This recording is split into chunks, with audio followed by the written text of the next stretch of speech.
Our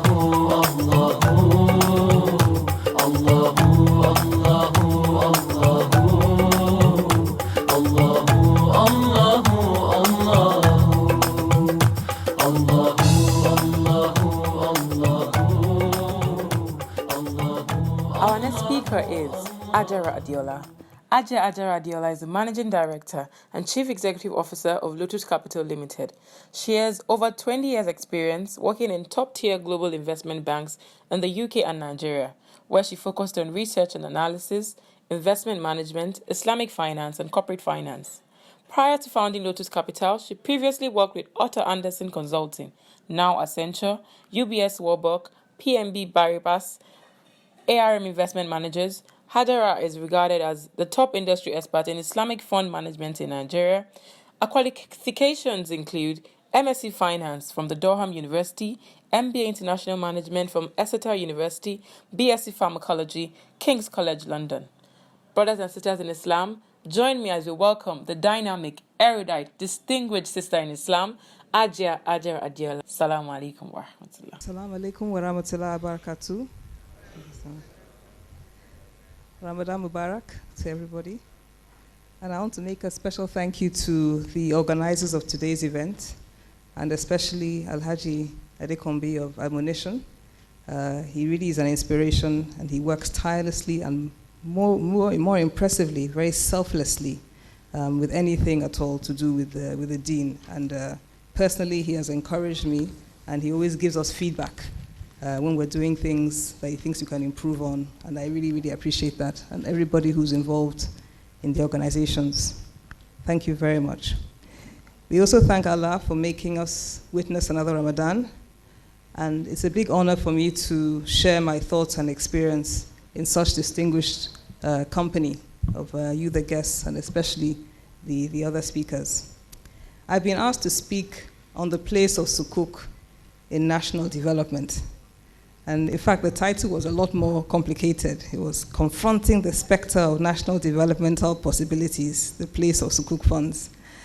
And when I got the question, I was reminded of a concept that my husband often reminds me of.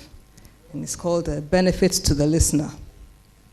You know, what's the benefit of listening to this topic? You may be asking, what is Sukuk? And why should this topic be of interest?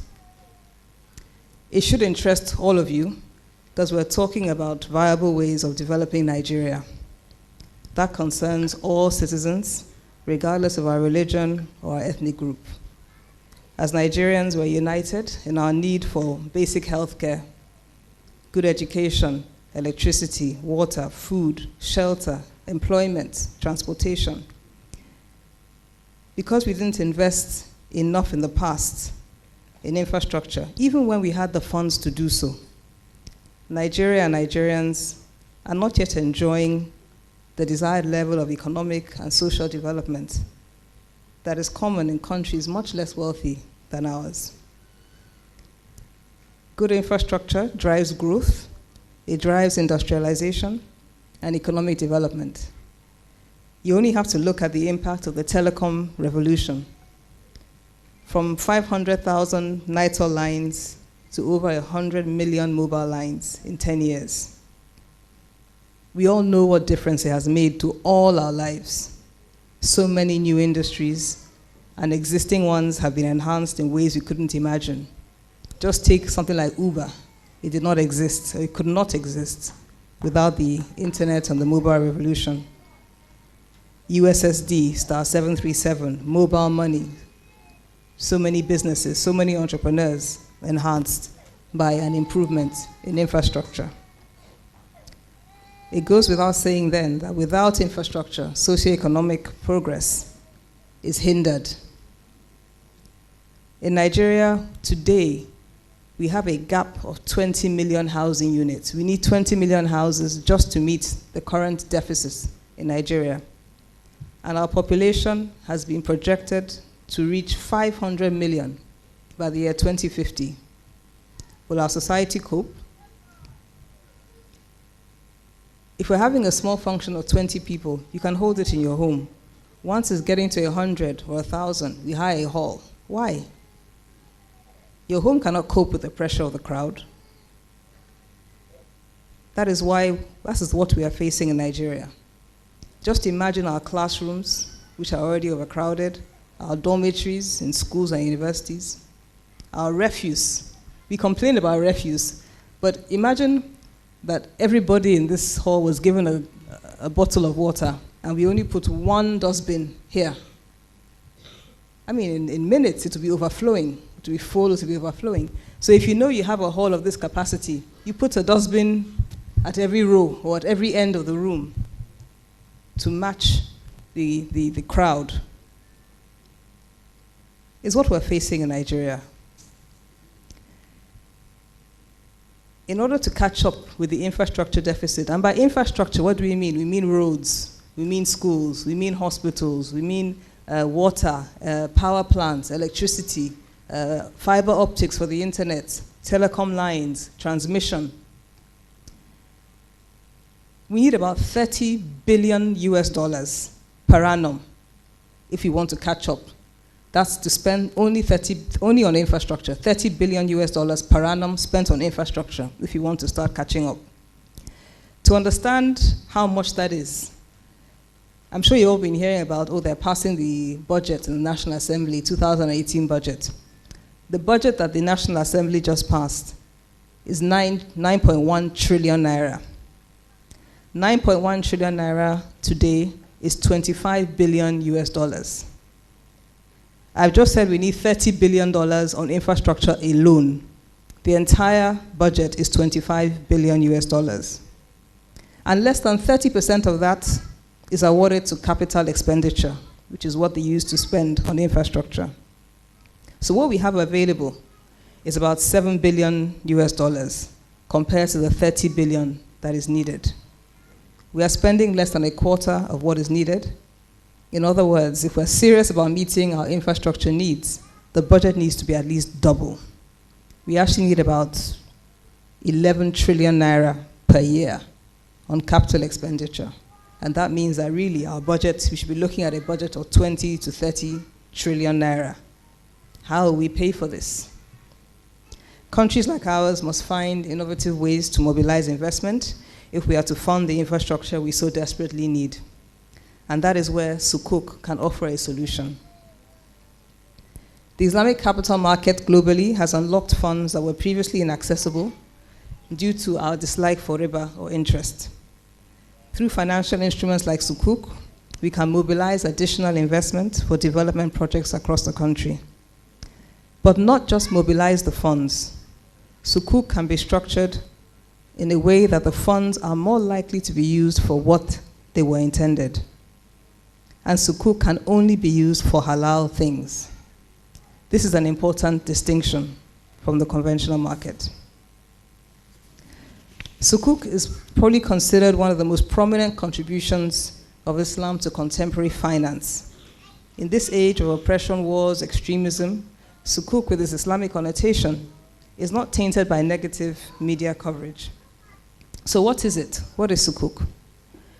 It is collective ownership of an asset for which you can make a gain. For example, if 10 of us contribute 100,000 naira each to buy a 1 million naira house to put on rent, as I put down 100,000 naira, I own 10% of that house, right? The Sukuk certificate is simply saying, I am entitled to 10% of any gain from renting the house, and when we sell the house, I will get 10% of the proceeds of that sale. Is that clear? Crucially, if I have a solid tenant, a reliable, high-quality tenant, who has offered to pay 100,000 naira per annum in rent, the Sukuk holders can be told that you will earn a fixed return of 10,000 naira every year, or 10% per annum. That is one way an Islamic finance instrument can give a fixed return. Other instruments can give variable returns if you're not sure of the profit you're going to make. So Sukuk are simply certificates that give investors the right to ownership of an asset through which they can earn returns. Sukuk provides an alternative to interest-based and prohibited products, such as conventional bonds and treasury bills. Sukuk can be formed through equity partnerships, profit and loss, through lease arrangements, like the example I just gave, rental arrangements, or through trade contracts, buying and selling.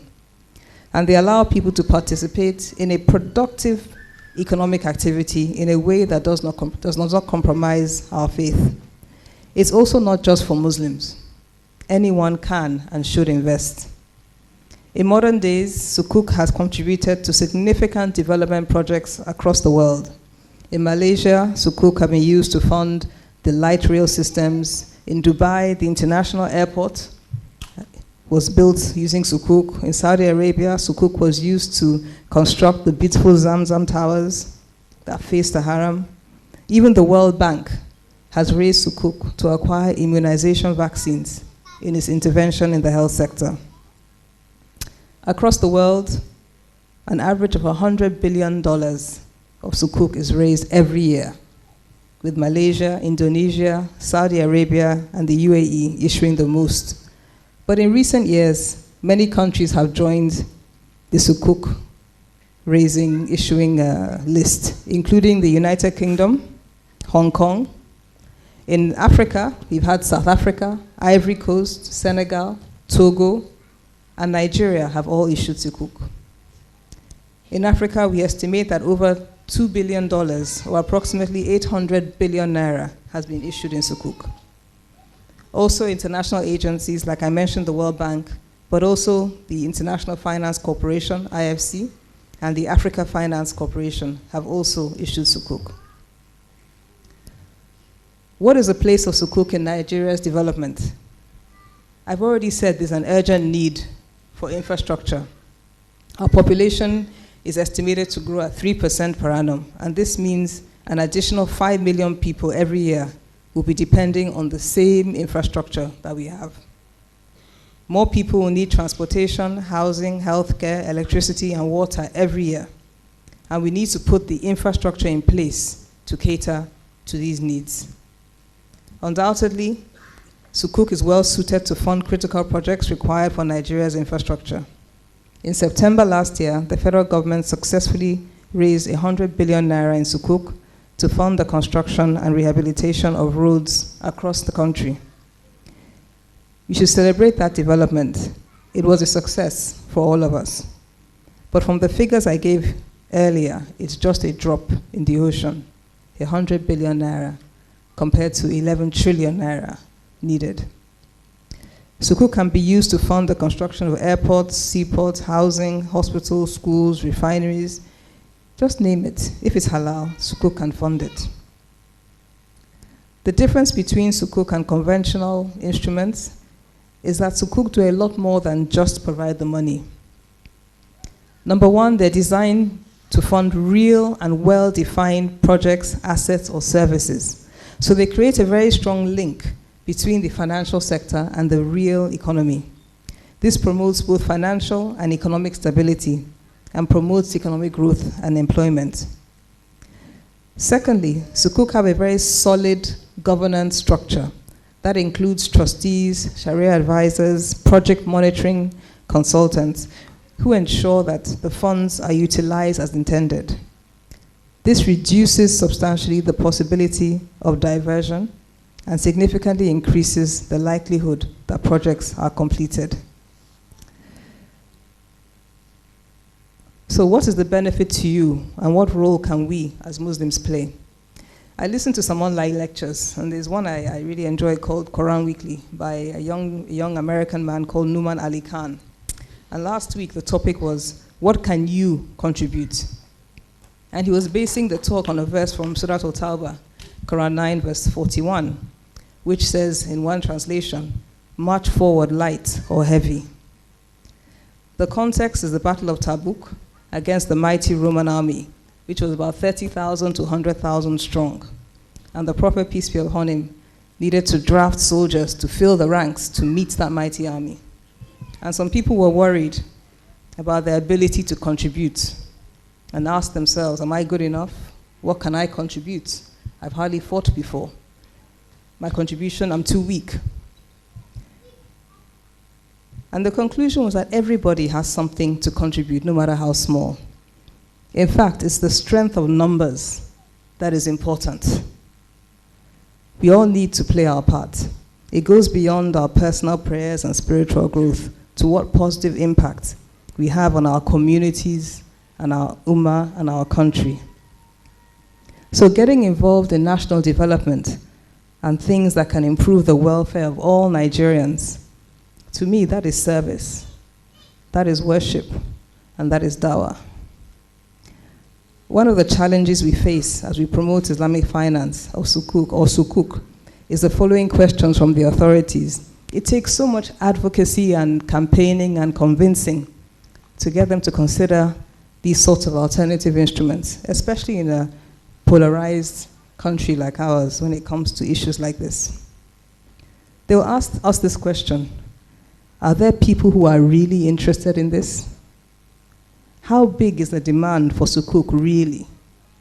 How many of them will invest? How much can be really raised? Is it really worth the extra effort that it takes to issue Sukuk? What is the benefit to the listener, i.e. to them? One of the major reasons the federal government of Nigeria decided to issue Sukuk is because it recognizes the untapped wealth in Muslim communities that has been excluded from buying other government bonds and because of the prohibition of interest in Islam. This is capital and wealth that can be used for development and to create a more inclusive society. So as Muslims, we need to practice what we preach. If we say we don't want interest or riba, and we want an alternative, then when the government issues an interest-free alternative like Sukuk, we should participate. During the last FGN Sukuk last year, retail investors, that's you and I, the individuals, contributed about 4% of the total amount raised. With increased awareness, I strongly believe that next time investors like you and I who clamor for Sukuk will be moved to invest a lot more. By investing in an FGN Sukuk, we would win on two fronts. We earn a halal profit, and we also support Nigeria's economic development. Alhamdulillah, the first FGN Sukuk was successful. And Alhamdulillah, Nigerians are already benefiting from the better roads it was used to build. And I say Nigerians, not Muslims, because everybody uses our roads. But how much of the Sukuk was bought by Muslims? Less than 10%. This does not strengthen the argument of diversity and financial inclusion that we gave to issue it. If you don't think this affects you because you avoid riba anyway and you don't agree in investing in bonds, know that over 70% of your pension funds is invested in bonds with interest. However, the PFAs, the pension fund administrators, have shown the willingness to invest in Sukuk if they are available. Even if your business, if you're doing well in private business, cannot sustain if infrastructure does not improve. We all know how much we suffer with generators and diesel and so on. And as we age and retire, it is useful and prudent to have some fixed income investments. All praises and gratitude is due to Allah subhanahu wa ta'ala, the controller of all affairs. Admonition Islamic Center hereby expresses solidarity with Nigerians at this critical moment of our nationhood due to the scourge of COVID-19 globally. We especially feel for the Muslim Ummah, who from all indications will have to start the 2020 Ramadan season in complete lockdown. There won't be Taraweeh, no physical tafsir sessions, no joint iftar, no itikaf, and possibly no Eid al-Fitr prayers. For the same reason, the AIC is supposed to be 10 years this year, and arrangements have been concluded to feature 10 guest speakers for 10 hours at the prestigious National Art Theatre Igomu, Lagos on Saturday 2nd May 2020. But by Allah's will, it will not hold again. We take solace in the fact that Allah is the best of all planners and He alone knows best. We beseech Allah to spare our lives till next year's Ramadan 2021, inshallah. We pray for Allah's forgiveness, that Allah heals the world, put an end to this pandemic, and give us the privilege to be together for His sake again to witness more Ramadan in good health. Ameen. Inshallah, our focus this 2020 Ramadan in our own little way is to provide foodstuffs to the fasting Muslims who are in need. May your rewards be great with Allah as you join us to make this dream a reality. For enquiries, call 0802-335-5870, 0808-690-5870, or 0708-378-7920. Account details: Admonisha Islamic Center, Bank, Sterling Bank. Account number 050-021-1796. Lukman Adekombi for AIC. Ramadan Mubarak. رمضان رمضان يا حبيب. So, march forward, light or heavy. Your 10,000 naira invested in a Sharia compliant product like Sukuk goes a long way. If we all did that, it would show the economic power of our numbers, and there will be more incentive to make the effort to offer Sukuk again and again. Just imagine, to raise that 100 billion naira, all it was 100,000 people investing 10,000 naira. Are we saying we don't have 100,000 Nigerian Muslims who can invest 10,000 naira? Are we saying that? Do we agree that we don't have that? I believe we have a lot more. The second thing we need to do is educate. The benefits of Sukuk may be clear to some in this room, but we also need to educate others, Muslims and non-Muslims alike. It is important that people understand what Sukuk is, how it works, and why they should embrace it for its benefits. It is simply a transparent and effective financing tool for economic development and should be attractive to everyone interested in the progress and prosperity of Nigeria. However, one of the issues we face is that sometimes we are our own greatest enemy and detractors. I heard a lecture by Nuruddin Lemu last week in which he explained that scholars have specializations, just like in medicine. You have general practitioners, orthopedic surgeons, OBGYN, cardiologists, neurosurgeons, gastro, even dentists. And his argument was that no matter how much you respect your dentist, you don't consult him or her when you are pregnant. Similarly, and with all respect, even though a scholar or an imam or a sheikh may be very, very eminent, they may not be the authority in a particular specialized area. In Islamic sciences, you have fiqh, you have usulu fiqh, you have Quran and tafsir, you have hadith, you have seerah, you have recitation. All of them are specializations. Islamic finance is also a specialization. Some scholars have more than one, but most delve deeply into their area. He explained that ibadah, or spiritual worship and your relationship with your Creator, and muamalat, or worldly affairs and relationships with us, with each other, are different. They're different because in the field of muamalat, or worldly affairs, which covers financial affairs and commerce, the default setting from a Sharia perspective is that everything is halal or permissible unless there is evidence that it is haram. Of course, with ibadah is the opposite. We only worship in the way that is prescribed and we don't deviate from what has been prescribed. I raise this issue because our experience with the Sukuk was that there was some condemnation of the Sukuk without even asking for clarification. Some of the feedback we got, we heard things like, it has a fixed return, so it must be haram. But I think I've explained earlier in this talk how this is possible, right? I think we should ask and engage and not condemn or dismiss outright without seeking to understand. I think we should use the example of Miriam, who when she was told she would bear a child, did not say, that's impossible. She said, how can this be, since no man has touched me?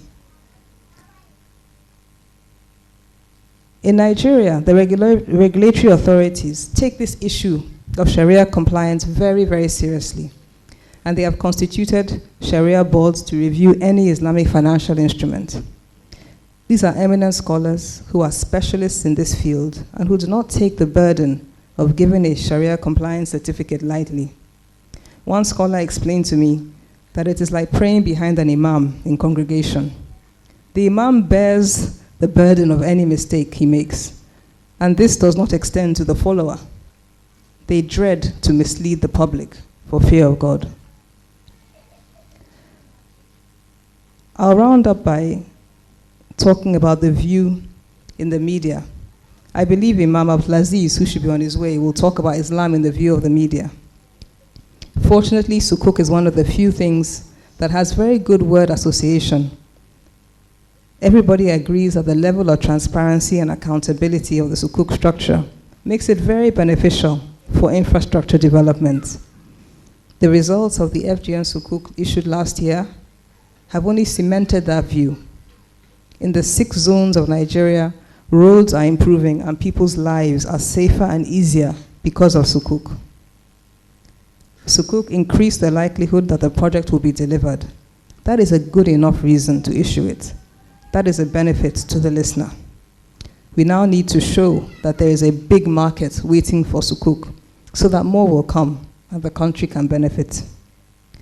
As an Ummah, we need to pay more attention to economic matters. As Imam Ahmad told us at a recent lecture that I was honored to be a witness to, the first 2 things that the Prophet, peace be upon him, did when he migrated to Medina was to establish a mosque and then establish a market. The economy is important. Building wealth and capital is important because the welfare of the people helps create a good society. We need to save and invest so we can establish waqf and social welfare systems. We need to build places of worship, schools, pay for good teachers, have access to water and good hospitals. We need shelter and recreational facilities. We need to establish businesses and industries. We need to help the weak, infirm, and elderly. Whoever or whatever helps to meet these needs will be beloved by all people.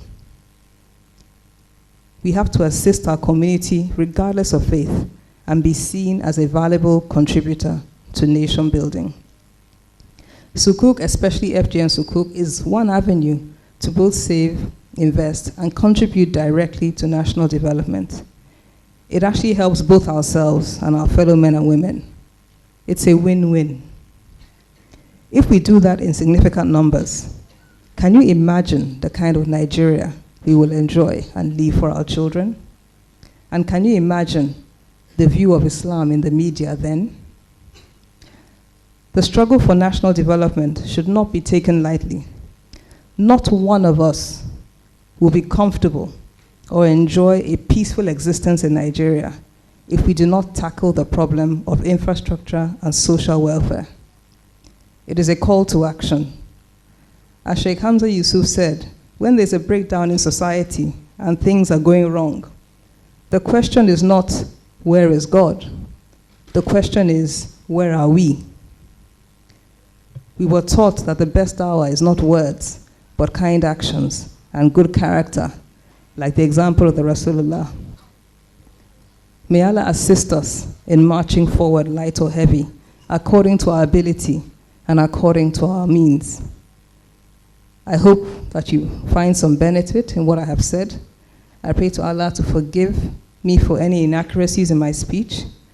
I thank you very much for listening patiently. I pray for peace, progress, and prosperity. I pray you all have a truly fulfilling Ramadan.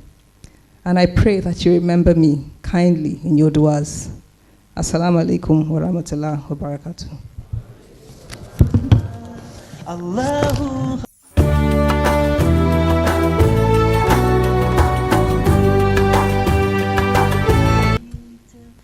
Hajia, are you ready for me? The questions here. How does the profit from the Sukuk investment come about, especially for government capital projects?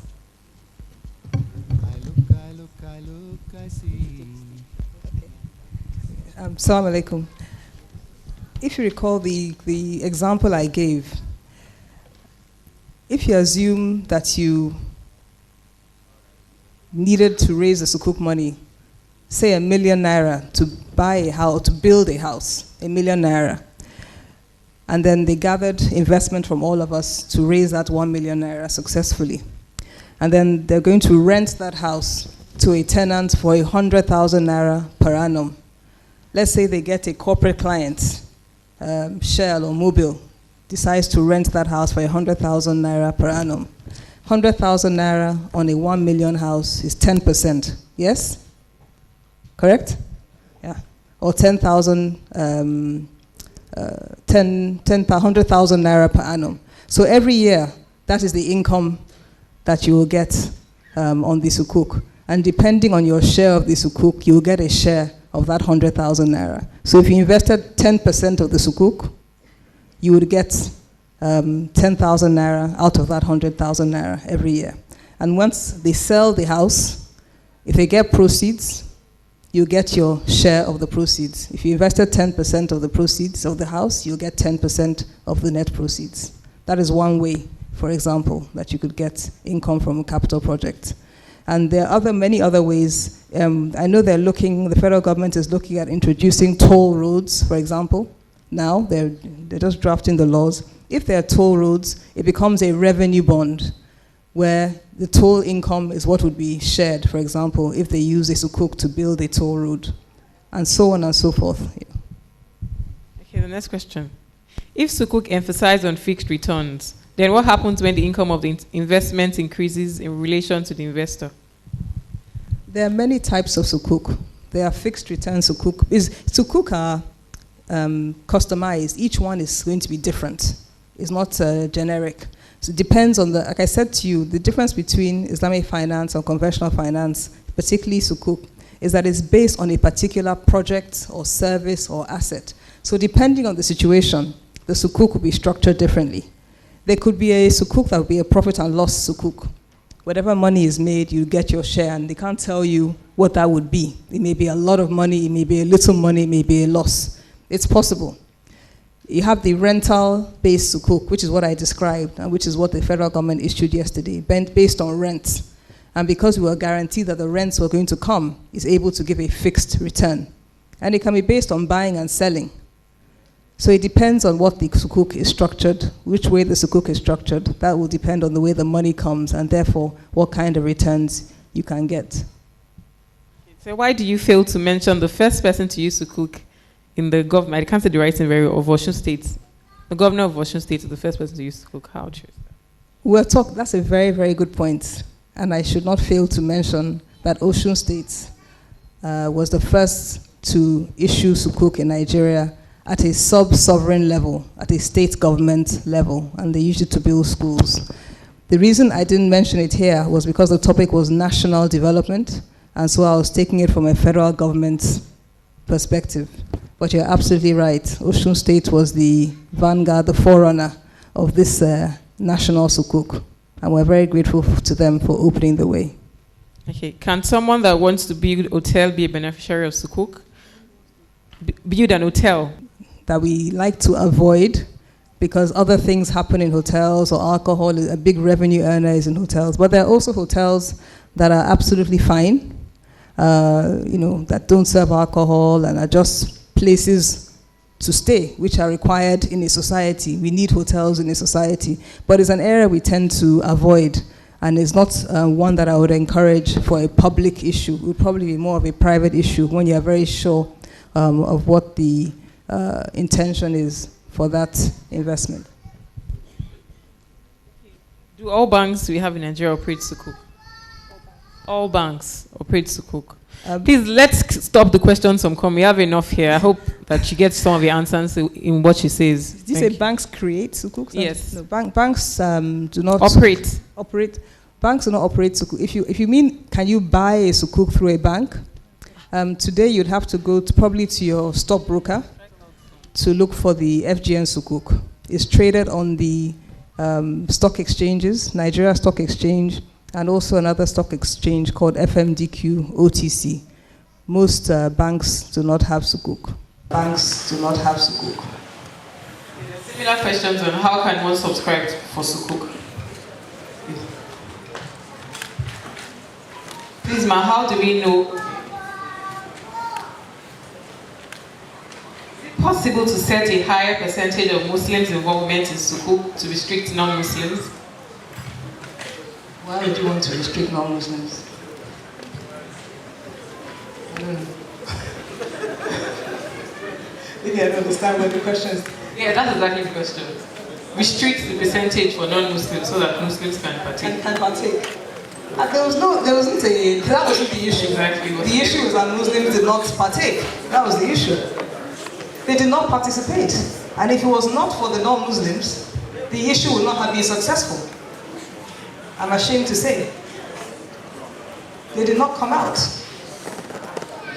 Okay, another question. Aside from government, can a company raise Sukuk and how?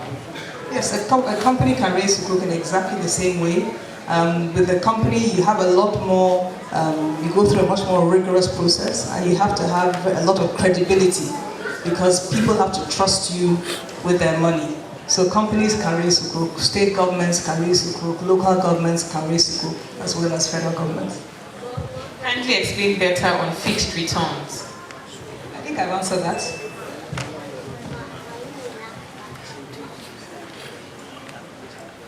You just broke my heart by saying that my pension fund is being invested in Haram bonds. How does a Muslim pull out of this current arrangement and have his or her pension invested in only halal investments? You can't pull out. We have to advocate for alternative investments so that your pension fund administrator has choices. And then you can make a choice and you can say to your pension fund administrator, I don't want you to invest in these types, I want you to invest in that type. The pension funds are one of the biggest investors in the FGN Sukuk last year. They invested heavily in it. But it is not enough. There's over, how much is 7 trillion naira in pension funds in Nigeria. We only had 100 billion in Sukuk.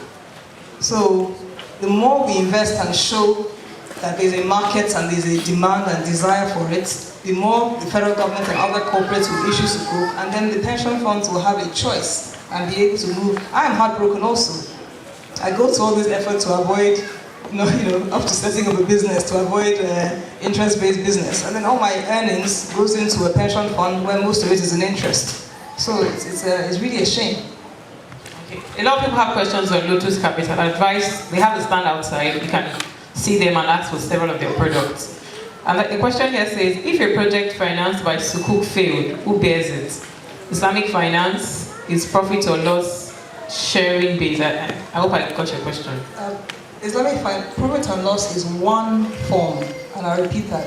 Profit and loss is one form of Islamic finance. This is not the only form of Islamic finance, and I really, really wish you would understand that. If you're involved in a profit and loss business, yes, if you make a gain, you earn the gain. If you make a loss, you bear the loss. There are other forms of Islamic finance that are not profit and loss. Most of the projects invested are not returning now. Government gives return. Is that allowed in Islamic finance? Government is the one renting the facility, and therefore government is giving you a return. This one says, the biggest problem in this part of the world is information that leads to misinformation. What are we doing to ensure that the media helps to disseminate information and the kind of thing? I think this has been answered. So. I think what our foundation is doing is part of it. It's information sharing. So they need to be commended for that. I think that's about all the questions. Thank you.